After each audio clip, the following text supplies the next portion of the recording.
Welcome to our new social and environmental studies lesson of the day. The lesson is for the upper basic level, and I am Bakar MC Sane coming to present. Before we get into the lesson proper, let us do our correction exercises from the past lesson. Now, question number 1 reads, which of the following is a disaster damaging our environment? Which of the following is a disaster damaging our environment? That is a multiple choice test where you are supposed to choose one option. Option A, earthquakes. B, tsunami. C, pollution. And D, volcanic eruption. So the correct answer here is pollution. Remember, the question is about the Gambian environment. So in that context, the correct answer here is option C, that is pollution. Number 2, imagine you visited the brewery industry. What do you see? Imagine you visited the brewery industry. What do you see? Now, imagine we visited the manufacturing industries in Kanifing, preferably Gambega. What are some of the things we will be seeing? Now, among the things we will be seeing, which might not be environmentally friendly, will be empty cans, nylon bags. We'll also be seeing some litters on the ground. We will also be seeing smokes coming from the chimneys of their industry. And apart from that, we will also be seeing some other pollutants like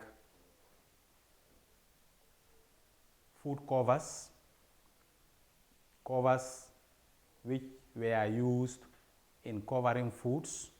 We will be seeing those ones as well. And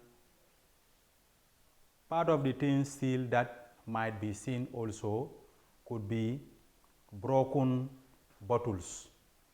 We may also see broken bottles in the same environment. So all those are not favorable or environmentally friendly. The next question is, categorize the following forms of environmental degradation under natural and human factors. Categorize the following forms of environmental degradation under natural and human factors. So in answering this question, you have to first identify the natural forms of environmental degradation here among the ones at the bottom, then followed by the human factors. So in doing that, you have to write number 1, natural factors. Natural factors. What are some of the natural factors here? Some of the natural factors here includes earthquakes and erosion, which is both natural. For erosion, it falls under both natural and human. The natural aspect of it is where heavy rain falls and there is a downpour, heavy downpour of water, and you can see the running water moving with soil particles and draining into various regions which can cause problems at the end. Then after listing the natural factors here, then you come to the human factors. Yes, so here the natural factors are soil erosion and that of earthquakes. So the rest is human factors. In other words, they are human activities damaging our environment. And they are mining, we have pollution, bush burning or bush fires. Then the last one under human factors will be deforestation. So before we come into our lesson proper, make sure the answers are well digested by you.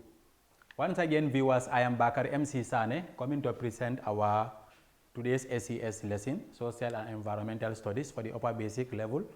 Now, our today's lesson is titled The Relief of the Gambia. The Relief of the Gambia. So, what is meant by the word relief? Relief generally refers to a nature of a landscape. In short, the landscape is called topography. Now, this could be high, low, or flat. So, it is now describing the landscape of a particular place. The landscape of a particular place could be high, low, or flat. Now, the relief of the Gambia is basically simple. What makes it simple? Because the land is generally flat and uniform with few isolated hills. One of them is in Helakunda in the Upper River region. Now, the entire country is low-lying, less than 500 meters, except in the Central and Upper River regions, where isolated sandstone hills rise to a few meters above sea level as far as 46 to 50 meters. 46 to 50 meters, you remember I gave an example. One of them here is the Helakunda Hills. Then you have the Nema Hills, which is in the Lower River region. Then there you have the Berending Hill, which is in the North Bank region, and even the Jahali Hill in the Central River region south. Then the main relief feature of the Gambia is the river from which the country takes its name. The main relief feature of the Gambia is the river from which the country takes its name. Yes, according to some sources in history, the country, the Gambia, derived her name from the river, which is the main relief feature, or in other words, the main physical feature of the country. Now, the river stretches from east to west across the country and has a total length of 1,100 kilometers and 2,500 kilometers when the tributaries are added. Now, if you look at the map here, this map of the Gambia, here we are seeing a sketch map of the Gambia showing the river Gambia, which flows across the entire length of the country, dividing the country into north and south, as we can see. So, I'm just trying to explain the statement about the river Gambia. So that statement is very true. The river runs through the entire length of the country and dividing it into north and south. Now, if you move further, the next statement reads, it says, the river brings along soil materials during the wet season, which are deposited on the riverside with a surface area of approximately 2,000 kilometers square. Now, these deposited materials are called alluvium, found in low-lying floodplains and swamps. So, this deposited material, which is found along the regions of the river, in other words, creates a kind of havoc, a kind of damage to certain regions of the river. And when it comes to cultivation, for example, rice cultivation, rice farmers usually face various challenges along those regions of the river. Now, we've also made mention of the river Gambia dividing the country into two parts, that is north and south.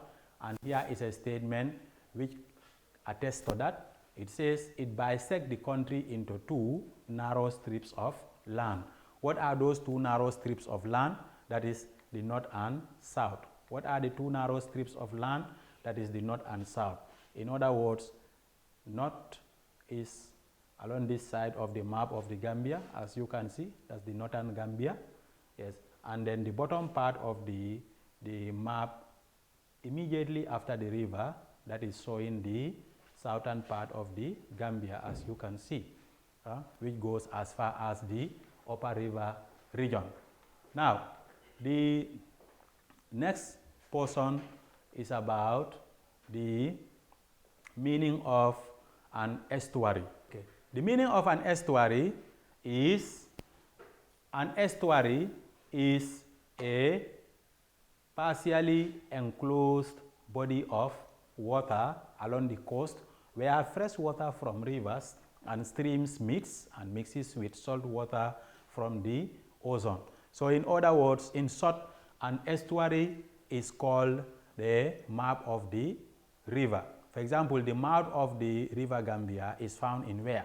That is in the Atlantic Ocean, which is situated along the western side of the Gambia. Now, the river Gambia still has various benefits or importance to our country. What are some of the benefits or importance of the river Gambia? Among them is transportation. Example, ferry services. Ferry services is one good example. Boat services, boats and ship, all these transportation services are available on the river Gambia. So that is an important benefit which gives more income to the country. And another importance is for research. One of the importance of the river Gambia is for research. Usually people embark on expedition exercises where researches are conducted. People learn about various sea creatures in the river Gambia. They look at various plant cover of the river Gambia in a form of tourism called ecotourism. So through those activities, researches are conducted. Another importance is this. What is this? Fishing. This is fishing. Now, what are we seeing here? Look at this picture. We are seeing fishing activity going on in the waters of the river. As you can see here, we can see a fishing activity going on in the waters of the river. Now, if you look at the next portion of our lesson, where we're talking about the importance of the river Gambia, the next one is domestic uses. Examples of these domestic uses are washing our clothes, cooking, using the waters of the river to cook, even taking shower, or some will say take bath. Now all this happens, and even the drinking aspect. The water is used by our animals come drinking, and in some regions of the country, even people use the water to drink. Then excursion, like for leisure, the regions of the river Gambia can be used for excursion. That is for leisure, change of environment. Like when it comes to changing of environment, some people will prefer transporting on the river Gambia, transporting along the regions of the river Gambia instead of doing excursion by land, by using vehicles and plying the south bank route or the north bank route. Another importance is the tourism, aspect. So it is another importance of the river Gambia. Animal rearing and wildlife conservation, like I made mention before. The regions of the river is used for animal rearing, where there is a vegetation.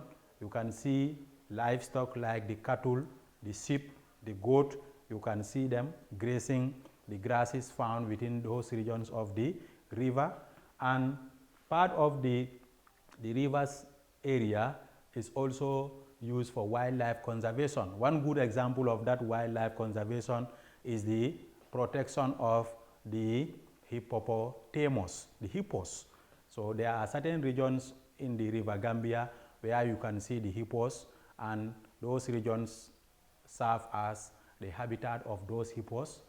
And the next part of our lesson is about ways in which the River Gambia is polluted. What are some of the ways in which the River Gambia is being polluted? Remember, we've talked about pollution in one of our lessons. So now, pollution in terms of activities done in the River Gambia. How is the River Gambia polluted? So we look at some of them one after the other. Now, these include domestic activities. Domestic activities, for example, laundry, like laundering of household clothes, laundering of clothes which are unclean. So that pollutes the water content of the River Gambia. Oil spillage, for example, in some places where there is an industry, like in the Kanifing industrial area, you can see the oil that has been used by the machines of the industries, the factories, used oil for that matter, being poured into the waters of the regions of the ozone or even the river.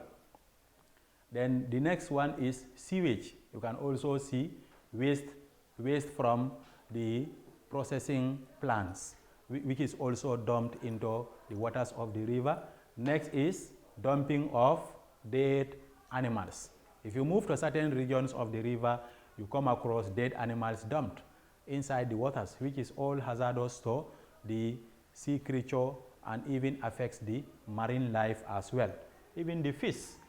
Now, with the above mentioned problems in terms of pollution, still there can be some remedies or solutions. Now, what are some of those remedies? We call it ways in which the problem of river pollution could be reduced.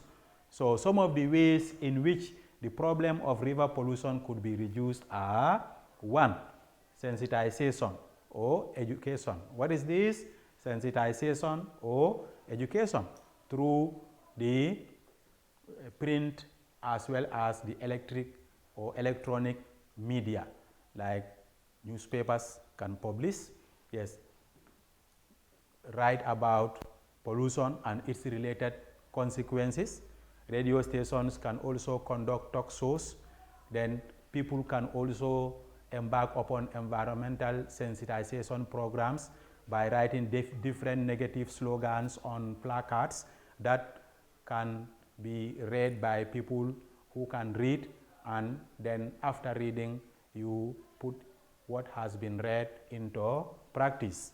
Next way is by legislation, that is making laws. Yes, which body or organ of government is responsible of that? That is our National Assembly.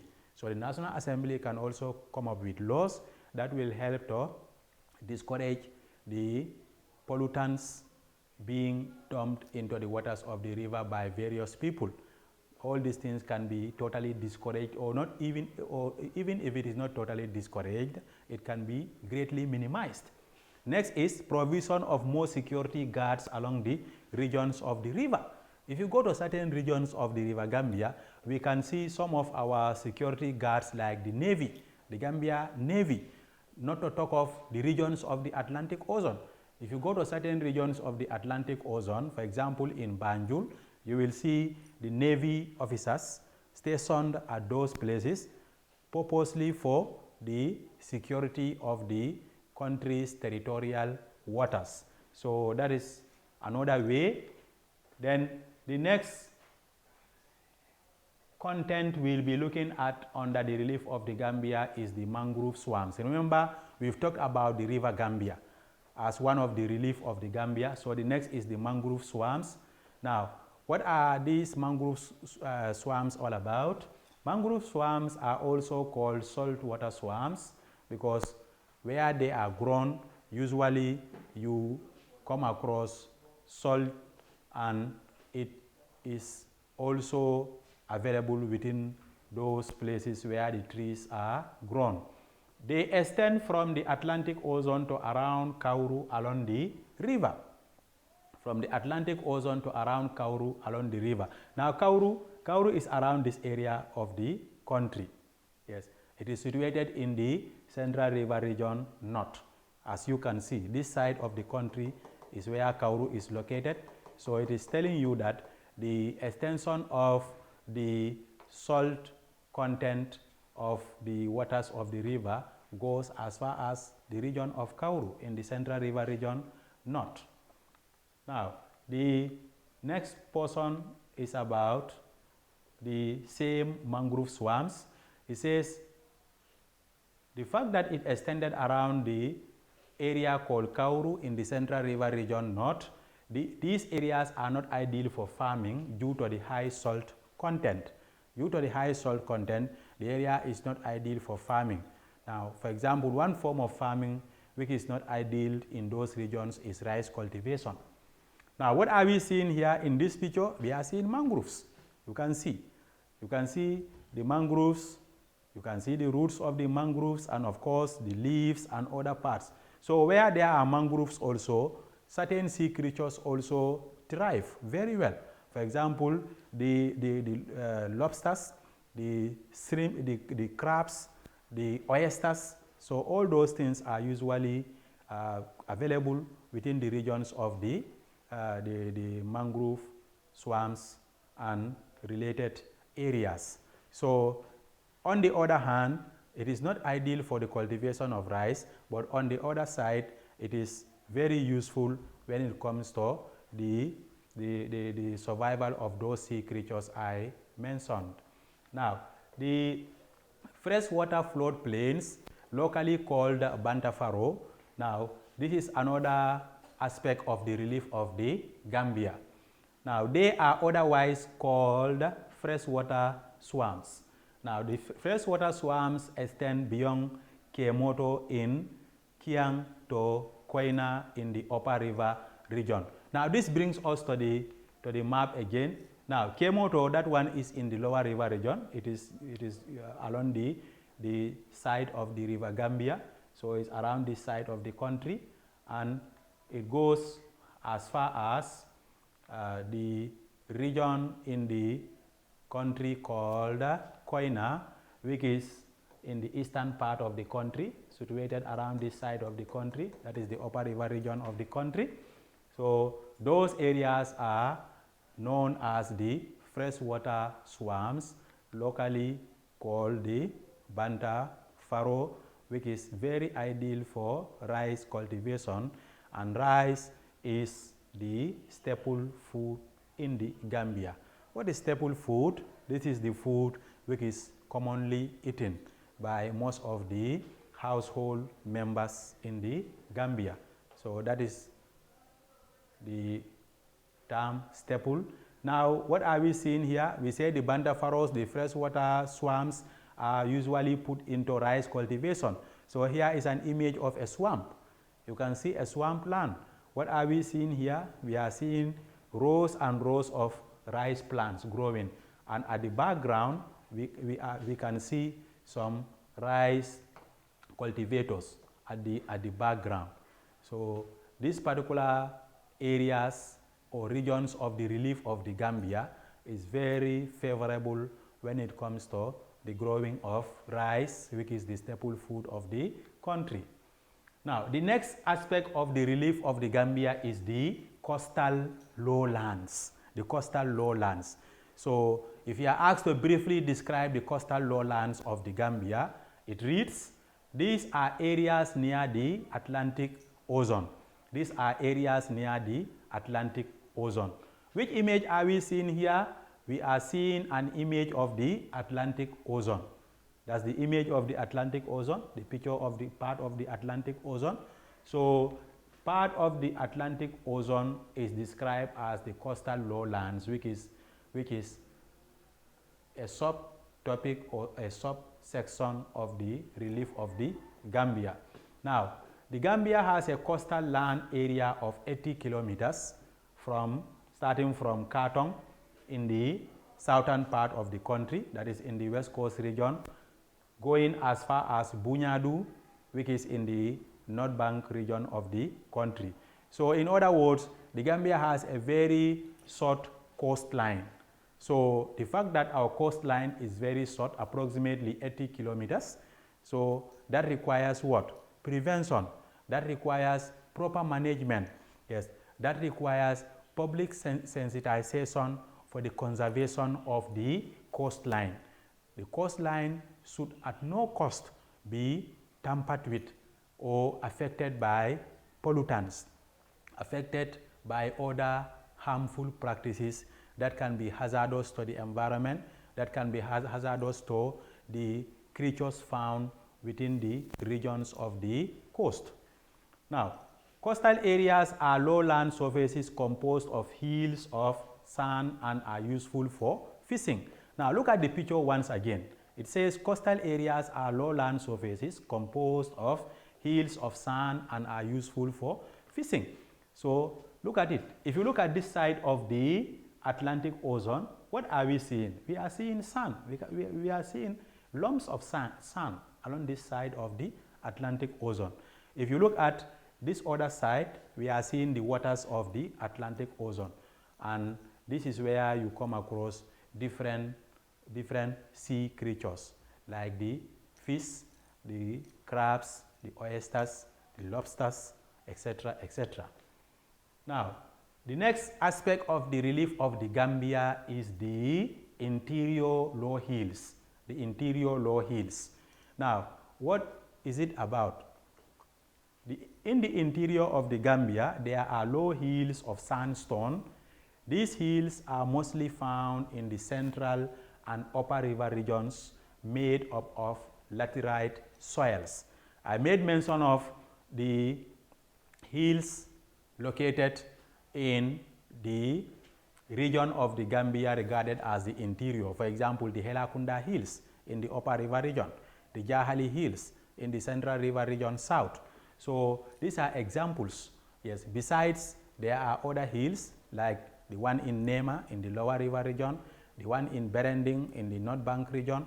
So they are classified under the interior low hills, which is an aspect of the relief of the Gambia. So the person goes further to give an information of some of the hills. It says the hills are Jahali and Helakunda hills with infertile soils. If you move to those hills, what is the most common soil found there? Yes, what is the most common class of soil found there? That is infertile soils.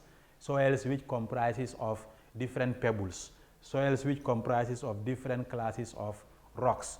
And where there are those different classes of rocks, obviously the region will not be ideal for farming. It will not be ideal for farming. It will not be ideal for agriculture proper. Now, looking at this, what are we seeing? We are seeing a picture of one of the hills. You can see a picture of one of the hills. So where there is a hill, usually it looks like this. Yes, along some hills, you can see a water body. Yes, you can see a water body. Now, especially during the rainy season. And at the background, what are we seeing? We are seeing some herds of cattle. Yes, some of them drinking, others just on a rest. So this is showing you an image of a hill, how a hill looks like.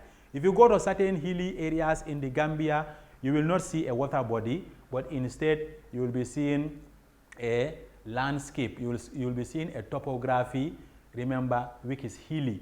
You will see a topography which is hilly, a topography which is not generally flat. So one example of a hilly area is this image. Now, this brings us to a sketch of the relief of the Gambia. Now, in an assessment, you may be asked to draw an outline map of the Gambia. On the map, show and name. Yes, on the map, show and name mangrove swamps, the river Gambia. Or you may be asked to show and name the freshwater swamps and the interior plateaus, known as the isolated hills. So that's the sketch map. If you look at this sketch map, we are seeing here the river Gambia, which runs through the entire length of the country, which goes across the entire length of the country, dividing it into north and south banks. Like the topmost part of the map shows the north bank. As you can see, all this side is called the north bank of the country, and this bottom part of the map shows the south bank part of the country.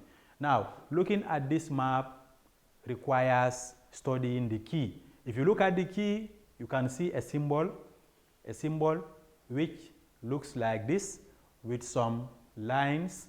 Now, wherever you come across this type of symbol is showing the mangrove swamps. So where do we come across mangrove swamps on this map? These are the regions with mangrove swamps, as you can see. These are the regions with mangrove swamps. And where these mangrove swamps are, the salt content is high, and the area also is not ideal for rice cultivation. Coming to the southern part of the map, you can see the mangrove swamps. All these regions are called regions covered by the mangrove swamp type of vegetation. If you look at the next symbol, this is representing the River Gambia. So that is it. Starting from where it is labeled the River Gambia, moving to various places, various regions across the country. So the whole physical feature as the pointer is moving is called the River Gambia. Now, this symbol is showing the freshwater swamps, locally called the Bantafaros, the freshwater swamps. So this region, starting from the middle part of the country, which is in the Central River Region area, starting from this area, you can see the freshwater swamps, as you can see. So all these are cultivable areas when it comes to rice cultivation. These regions are called the freshwater swamps. So when the staple food like rice is grown along these regions, obviously conditions are favorable. The next one is showing the interior plateaus. The interior plateaus, in short, that is where we come across the isolated hills like the one in Nema, Berending, Jahali, and Helakunda. Now, the triangles, wherever you come across the triangles on this sketch map of the Gambia, is showing a location of a hill.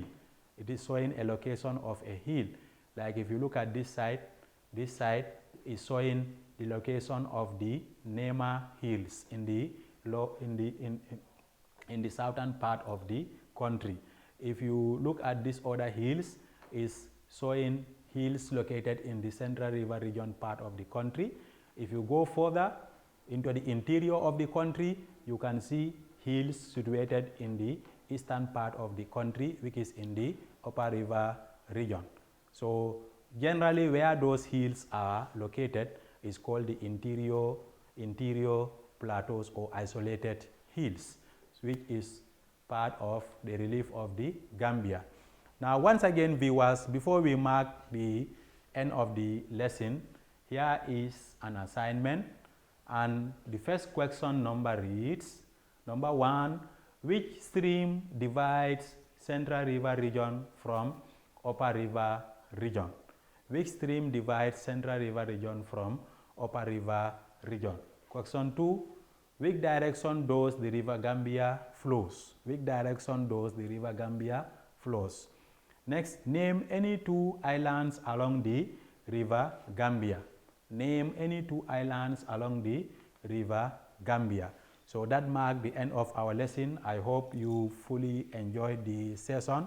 Until we meet again in the next lesson, thank you very much for the viewing. Once again, I am Bakar MC Sane. Thank you all.